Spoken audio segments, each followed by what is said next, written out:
Halo sahabat terkasih dalam Tuhan, apa kabar hari ini? Saya berdoa semoga kita semua selalu berada dalam lindungan dan kasih-Nya. Hari ini, saya ingin mengajak kita semua untuk merenungkan salah satu doa berkat yang paling indah dan kuat di dalam Alkitab, yang dikenal sebagai doa Harun atau doa berkat imamat, yang tercatat dalam kitab Bilangan pasal 6 ayat 24 sampai ke 26. Doa ini adalah janji dan kerinduan hati Tuhan bagi setiap anak-anak-Nya, bagi Anda dan saya. Mari kita bedah ayat demi ayat dan biarkan kebenarannya meresap ke dalam hati kita. Ayat pertama berbunyi, Tuhan memberkati engkau dan melindungi engkau. Ini bukan sekadar ucapan biasa. Ini adalah sebuah proklamasi ilahi. Ketika Tuhan memberkati, Dia tidak hanya memberikan hal-hal baik, tetapi Dia sendiri menjadi sumber segala kebaikan dalam hidup kita. Berkat-Nya mencakup setiap aspek, kesehatan kita, keluarga kita, pekerjaan kita, keuangan kita, dan masa depan kita. Dia ingin kita hidup berkelimpahan, bukan hanya secara materi, tetapi juga dalam sukacita, damai, dan tujuan hidup.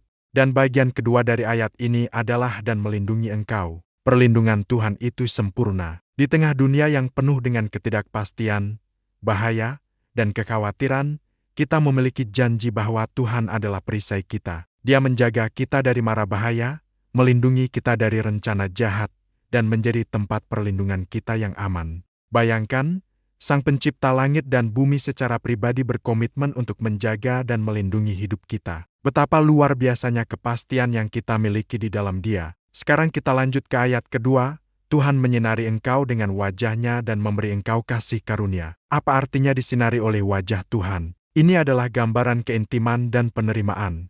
Saat wajah seseorang bersinar kepadamu, itu menunjukkan kesenangan, sukacita, dan perkenanan. Tuhan tidak memandang kita dengan cemberut atau penghakiman, tetapi dengan senyuman kasih. Cahaya wajah-Nya mengusir kegelapan, keraguan, dan ketakutan. Dan sebagai hasilnya, Dia memberi engkau kasih karunia. Kasih karunia adalah anugerah yang tidak layak kita terima. Itu adalah kebaikan Tuhan yang diberikan secara cuma-cuma. Kita semua berbuat salah. Kita semua pernah gagal. Tapi karena kasih karunia-Nya, kita diampuni. Kita diberi kekuatan untuk bangkit lagi. Kasih karunia-Nya cukup untuk setiap kelemahan kita, dan melalui kasih karunia-Nya, kita dapat melakukan hal-hal yang tidak mungkin kita lakukan dengan kekuatan sendiri. Dan yang terakhir, ayat yang ketiga, Tuhan menghadapkan wajah-Nya kepadamu dan memberi engkau damai sejahtera. Menghadapkan wajah berarti memberikan perhatian penuh.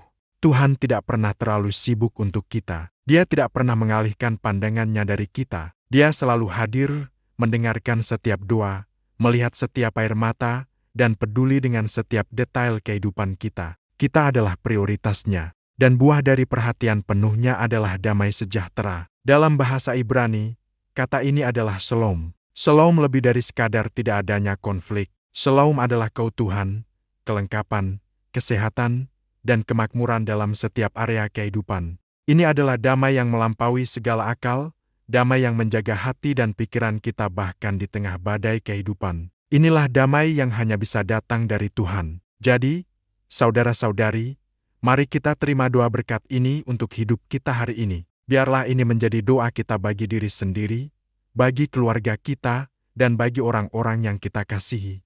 Mari kita hidup dengan keyakinan penuh bahwa Tuhan memberkati dan melindungi kita. Wajah-Nya bersinar atas kita dengan kasih karunia, dan Dia menghadapkan wajah-Nya kepada kita, memberikan damai sejahtera yang sejati, dari sekarang sampai selama-lamanya, sampai Tuhan Yesus datang kembali. Amin. Terima kasih sudah bergabung dalam renungan singkat ini.